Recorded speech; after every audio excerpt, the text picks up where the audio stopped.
اللهم صل على محمد وآل محمد. اعوذ باللہ من الشیطان اللعین اللعین الرجیم. بسم اللہ الرحمن الرحیم. الحمد للہ رب العالمین الرحمن الرحیم مالک یوم الدین. ایاک نعبد و ایاک نستعین. اهدنا الصراط المستقیم صراط الذین انعمت علیہم غیر المغضوب علیہم ولا الضالین. صدق اللہ العلی العظیم.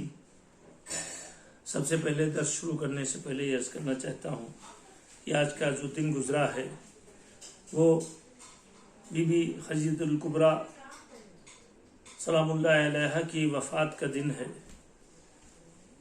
لہٰذا میں تمام لوگوں کے سامنے ان کے تمام لوگوں کے حضور میں سب سے پہلے اپنے غیبت میں اپنے امام زمانہ کی خدمت میں تعزیت عرض کرتا ہوں اور تمام مومنین و مومنات کی خدمت میں ام المومنین محسنہ اسلام ملکۃ العرب خدیجہ الکبریٰ صلوات اللہ وسلامہ علیہ کی وفات کے اوپر تعزیت عرض کرتا ہوں.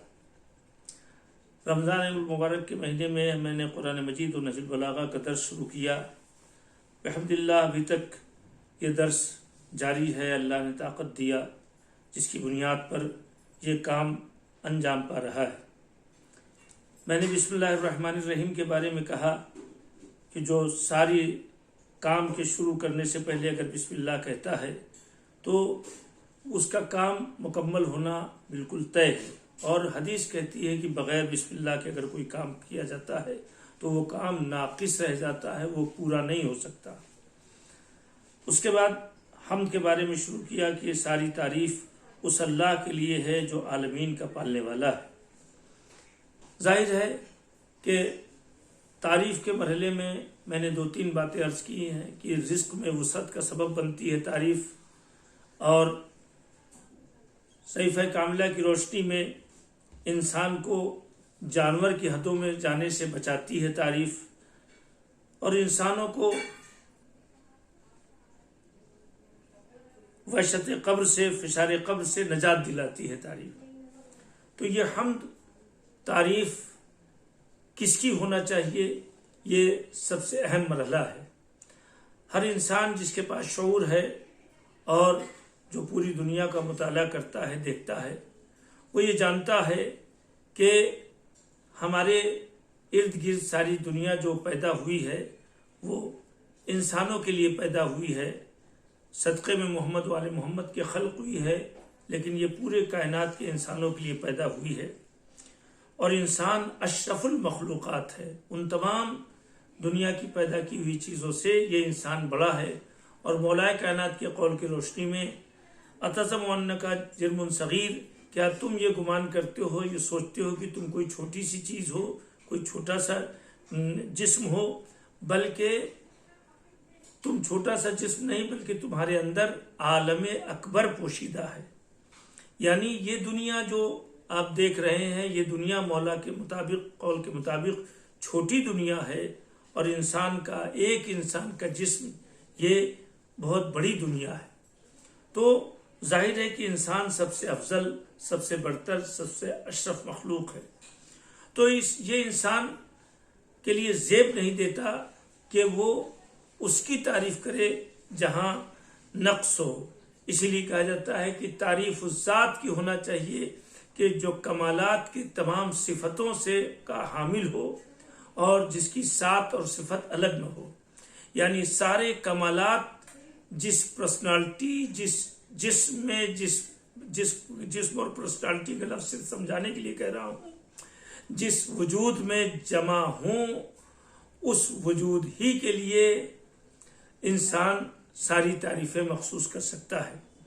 ہم دنیا میں کسی بھی چیز کی تعریف کریں گے تو بہرحال اس کے ساتھ نقص ہے، اس کے ساتھ کمیاں ہیں، اس کے ساتھ کچھ نہ کچھ نواقص اور کمی ہے ہی ہے. مثال کے طور پر جس کی بھی تعریف کریں گے وہ مخلوق ہے، اور مخلوق بہرحال خالق سے افضل نہیں ہو سکتی.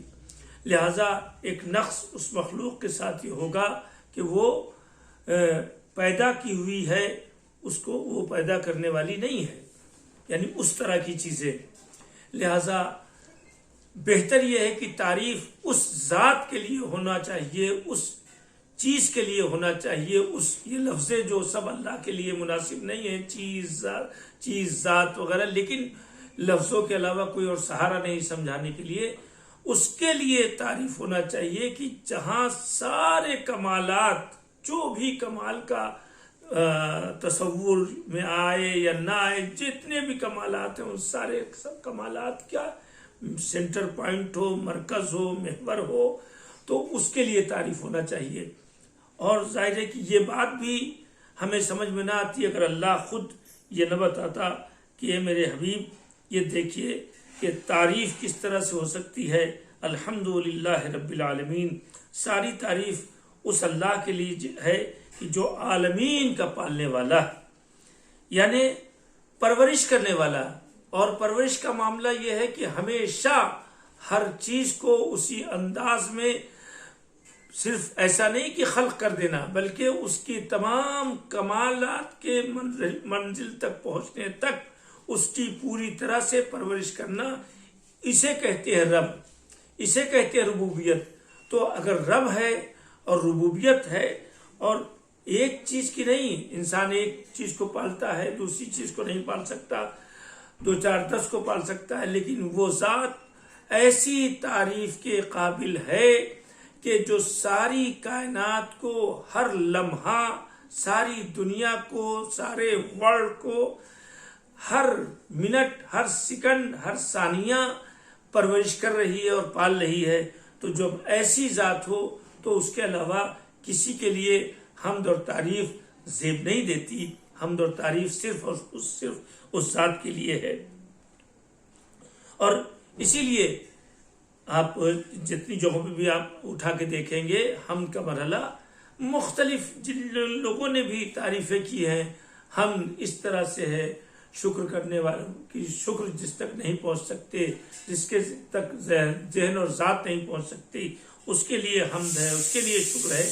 یہ سب کہنے کا مطلب یہ ہے کہ ہم تعریف تو کر رہے ہیں، مگر ہم تعریف کرنے سے عاجز اور قاصر ہیں، اس لیے کہ اس نے جو چیزیں پیدا کی ہیں وہ ان کی حقیقت تک ہمارا ذہن پہنچنا واقعی بہت دشوار اور بلکہ یوں سمجھ لیے کہ ناممکن ہے.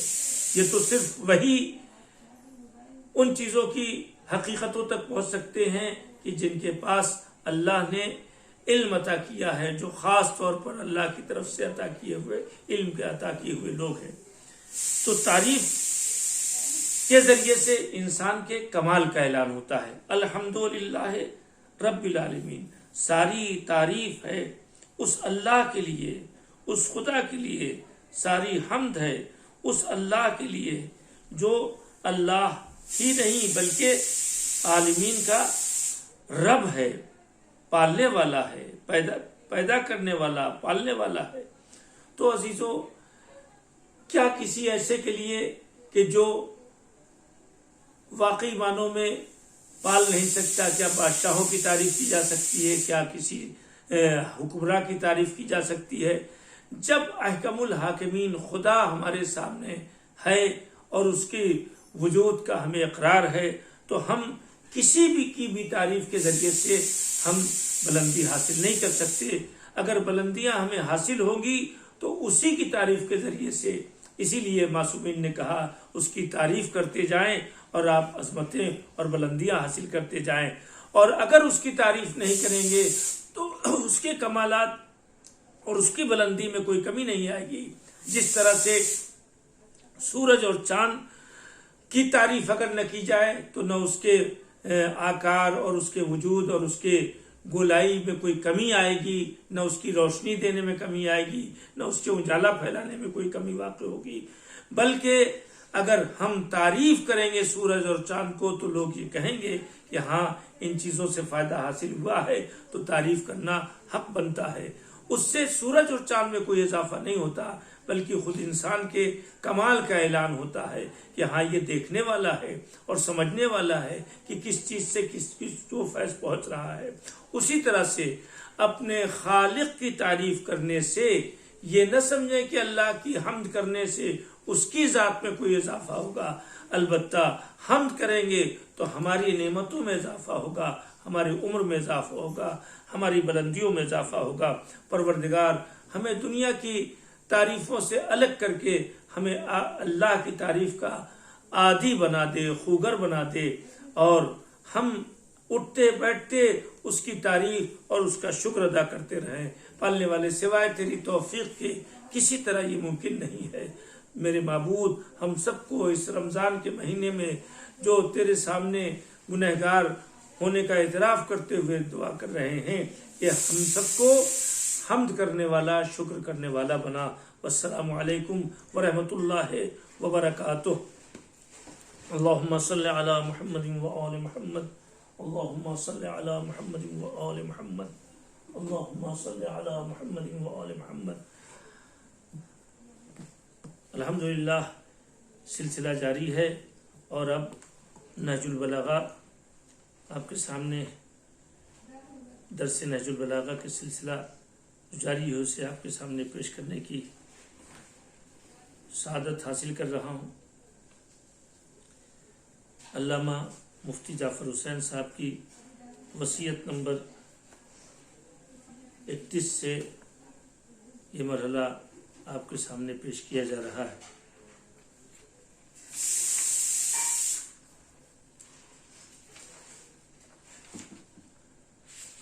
اس سے پہلے مولا کائنات نے جو باتیں اپنے بیٹوں کو بطور وصیت پیش کی ہے، اس کو امید ہے کہ بغور سنا ہوگا اور اس پر توجہ دی ہوگی، اس لیے کہ مولا کے دہن سے نکلے ہوئے یہ جملے بہت ہی عظیم اور بہت ہی قیمتی ہیں، جو انسان کی زندگی میں تبدیلی پیدا کر سکتے ہیں اور انقلاب لا سکتے ہیں۔ مولا کے اس وصیت نامے کا جن لوگوں نے بھی گہرائی سے مطالعہ کر لیا ہے، وہ لوگ کبھی بھی راہ حق سے ہٹنے کی کوشش نہیں کرتے، بلکہ وہ اسی راہ حق پر چلنے کی دعا کرتے ہیں جو مولا کائنات نے بتایا ہے، جس سے ان کے بلندیاں حاصل ہوتی ہیں۔ ایک باپ کی حیثیت سے انہوں نے امام حسن علیہ السلام سے خطاب کیا ہے، لیکن ایک امت کے باپ ہونے کی حیثیت سے ساری دنیا کے بچوں کے اوپر یہ واجب ہے کہ مولا علی کے، ساری دنیا کے لوگوں پر واجب ہے کہ وہ مولا علی کے اس وصیت نامے کو پڑھیں اور اس سے درس حاصل کریں۔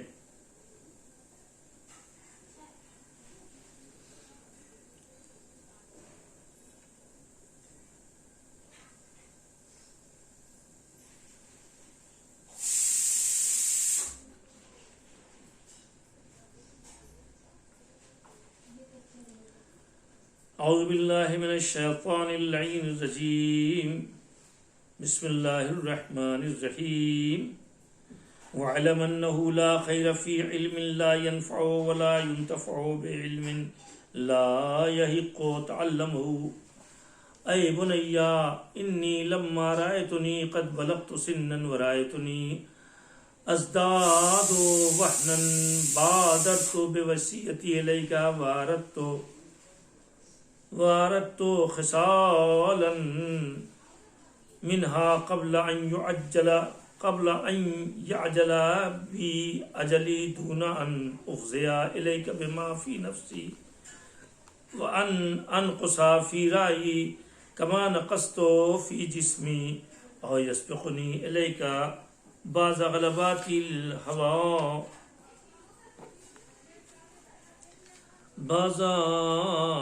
غلبات الہوا وفتن الدنیا فتکون کالصعب النفور وانما قلب الحدث کالارض الخالیہ ما القی فیہا من شیء قبلته فبادرتک بالادب قبل ان يقسو قلبك ويشتغل لبك لتستقبل بجدك رايك من الامر ما قد كفاك اہل التجارب بغیته وتجربته فتكون قد كفيت مؤونة الطلب ووفيت من علاج التجربہ فاتاک من ذالک ما قد کنا ناتیہ واستبانا لک ما ربما اظلم علینا.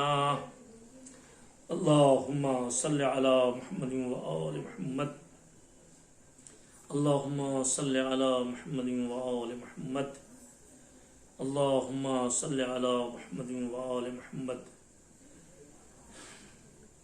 مولا نے یہ بیان فرمایا حج سے پہلے کہ سختیوں کو جھیل جانے کے عادی بنو. حق کی راستے میں، سچائی کے راستے میں، نیکیوں کے راستے میں صبر و شکیبائی انجام دینا، تحمل کرنا، برداشت کرنا، یہ بہترین سیرت ہے. اب اس کے بعد یہاں سے مولا فرماتے ہیں ہر معاملے میں اپنے کو اللہ کے حوالے کر دو.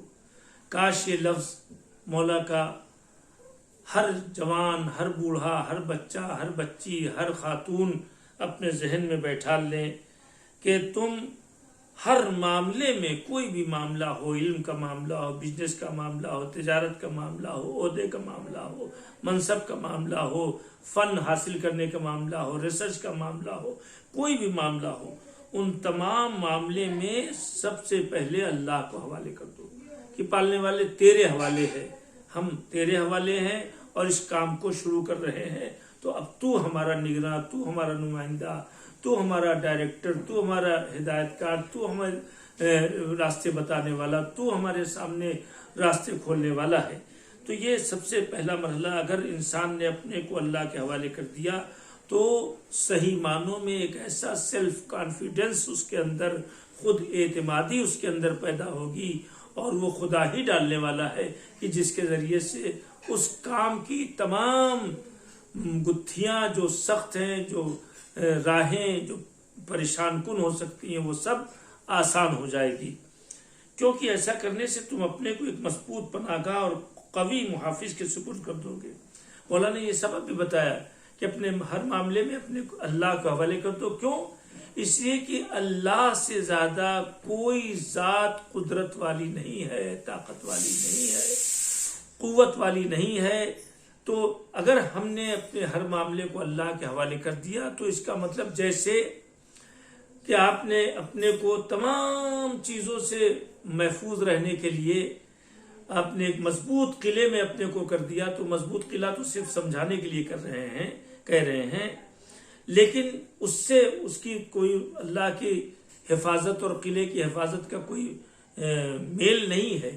لیکن سمجھانے کے لیے تاکہ بچے تک سمجھ جائیں کہ اگر ہم نے ہر معاملے میں خود کو اللہ کے حوالے کر دیا تو اس کا مطلب یہ ہے کہ بہترین حفاظت کرنے والا وہی ہمارا ہے، بہترین پناہ دینے والا وہی ہم ہے، بہترین ہدایت کرنے والا، رہنمائی کرنے والا، اور ہر طرح کے کام میں جو ہمارا کام اور ایم اور مقصد اور جو لچ ہے ان تمام چیزوں میں حفاظت کے ساتھ کامیابی دلانے والا ہمارا خدا ہوگا.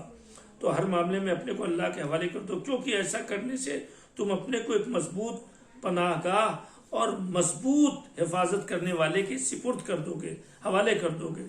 صرف اپنے پروردگار سے سوال کرو، صرف اپنے پروردگار سے سوال کرو، کیونکہ دینا اور نہ دینا بس اسی کے اختیار میں ہے. کیا عجیب و غریب بات کہی ہے. اور اسی بات کو جناب سیدہ نے کر کے دکھایا ہے کہ جب یہودی کے یہاں جانا تھا، لباس نہیں تھے، تو انہوں نے کیا کیا؟ 2 رکعت نماز پڑھی. نہ شوہر سے کہا جن کے اوپر نفقہ واجب تھا، نہ باپ سے کہا جو باپ کے جو بیٹی اکلوتی بیٹی کے باپ تھے، کسی سے نہیں کہا، بلکہ اللہ کے سامنے مصلی بچھا دیا اور اپنی پریشانی اس سے کہی. تو ظاہر ہے کہ اس نے دیکھا کہ یہ وہ بیوی ہیں جنہوں نے اپنے سارے معاملے اللہ کے حوالے کر دیا، یعنی خدا کے اوپر نربھر ہو گئے، خدا کے اوپر انحصار ہو گیا، خدا پر ڈیپینڈ ہو گئے. تو اب ایسی صورت میں وہ سارا دینا نہ دینا سب اسی کے جب اختیار میں ہے تو اسی پر ڈیپینڈ ہو جائیں گے. تو زیادہ سے زیادہ تو اللہ ہماری مدد کرے گا، اسی کو دینا نہ دینا ہے. کوئی دنیا کا آدمی کوئی کامیابی نہیں عطا کر سکتا سوائے اس کے کہ اللہ عطا کرے گا، وہی راستے پیدا کرے گا. اگر راستے نہیں ہیں تو وہ راستے بنا بھی سکتا ہے، اس لیے کہ مفتح الابواب وہ دروازوں کو کھول دینے والا ہے. مسبب الاسباب وہ تمام چیزیں جو ریلیٹڈ ہیں آپ کے کام سے ان تمام چیزوں کو فراہم کر دینے والا ہے. زیادہ سے زیادہ اپنے اللہ سے بھلائی مانگتے رہو، بھلائی مانگتے رہو. میری وصیت کو سمجھو اور اس سے منہ کو نہ پھرانا. یعنی مولا نے پھر ریپیٹ کیا کہ دیکھو میری وصیت کو سمجھو، اس لیے کہ جو تمہاری عمر ہے اس میں وہ تمہارا تجربہ جوانوں کو نہیں ہو سکتا ہے. اسی طرح سے مولا نے ان کو سمجھایا میری بات کو سمجھو، میری وصیت کو سمجھو، اس سے منہ نہ پھرانا. اچھی بات وہی ہے جو فائدہ دے. اور ظاہر ہے کہ یہ بالکل صحیح ہے. اگر کسی بھی کام اور بات میں نقصان ہے تو اس کا کوئی فائدہ نہیں ہے تو ظاہر ہے کہ وہ اچھی بات نہیں ہو سکتی ہے. اچھی بات کا مطلب یہ ہے کہ انسان کو فائدہ دے. اور میں اس کی وضاحت میں عرض کر رہا ہوں، فائدے کا مطلب صرف دنیا میں نہیں، اس کے فائدے کا ایم آخرت تک ہونا چاہیے. دنیا اور آخرت دونوں میں وہ فائدہ پہنچائے. اچھی بات وہ ہے کہ جس سے جو فائدہ دے اور اس علم اور اس نالج سے، اس معلومات میں کسی طرح کی کوئی اچھائی اور بھلائی نہیں جو فائدہ نہ دے. معلومات تو بہت سی چیزیں ہیں، بہت سی چیزوں کی معلومات ہو سکتی ہے، لیکن ان معلومات کی طرف توجہ دیں جو فائدہ پہنچانے والی ہوں، دنیا میں بھی فائدہ پہنچانے والی ہوں اور آخرت میں بھی فائدہ پہنچانے والی ہوں. پھر مولا فرماتے ہیں اور جس علم کا سیکھنا سزاوار نہ ہو یعنی بہتر نہ ہو اس سے کوئی فائدہ بھی نہیں اٹھایا جا سکتا. یعنی جو علم آپ کے لیے مفید نہیں ہے، کبھی کبھی ایسا ہوتا ہے کہ اس وقت اس علم کی ضرورت نہیں ہے، مفید نہیں ہے تو ہم اس وقت علم نہ حاصل کریں.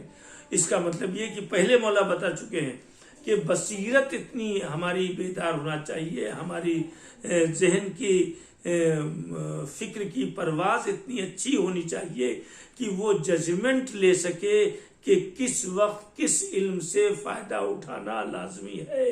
تو اس وقت، اس زمانے، اس حالات کے تحت وہ علم حاصل کرنا ضروری ہے. اور ورنہ کوئی ضروری نہیں کہ سارا ہر علم فائدہ پہنچانے والا ہر وقت ہو. لہذا مولانا فرمایا اور جس علم کا سیکھنا سزاوار نہ ہو اس سے کوئی فائدہ بھی نہیں اٹھایا جا سکتا. اے میرے لال، جب میں نے دیکھا کہ کافی عمر کو پہنچ چکا ہوں اور دن بدن بوڑھا ہوتا جا رہا ہوں، دن بدن ضعف بڑھتا جا رہا ہے، بڑھاپا طاری ہوتا جا رہا ہے، کمزوری بڑھتی جا رہی ہے، تو میں نے وصیت کرنے میں جلدی کی اور اس میں کچھ خاص باتیں درج کر دی ہیں، بیان کر دی ہیں. کہیں ایسا نہ ہو کہ موت میری طرف آ جائے اور دل کی بات دل ہی میں رہ جائے، یا بدن کی طرح عقل اور رائے بھی کمزور پڑ جائے. یعنی اس کا مطلب یہ ہے کہ وصیت ہر انسان کو اس وقت کرنا چاہیے جب اس کا جسم بھی مناسب ہو اور عقل اور سمجھ بھی کہیں سے متاثر نہ ہو، بلکہ عقل اور رائے مضبوط ہو، کمزور نہ ہو. ایسا نہ ہو کہ کسی نے کچھ پڑھا دیا، سمجھا دیا تو آپ نے اس اعتبار سے وصیت کر دی. مولا نے فرمایا نہیں، ہم نے سوچا کہ دھیرے دھیرے ذوق پڑ رہا ہے اور تو میں نے وصیت کرنے میں جلدی کی اور اس میں کچھ اہم باتیں بیان کرتی ہیں. کیوں بیان کی ہے؟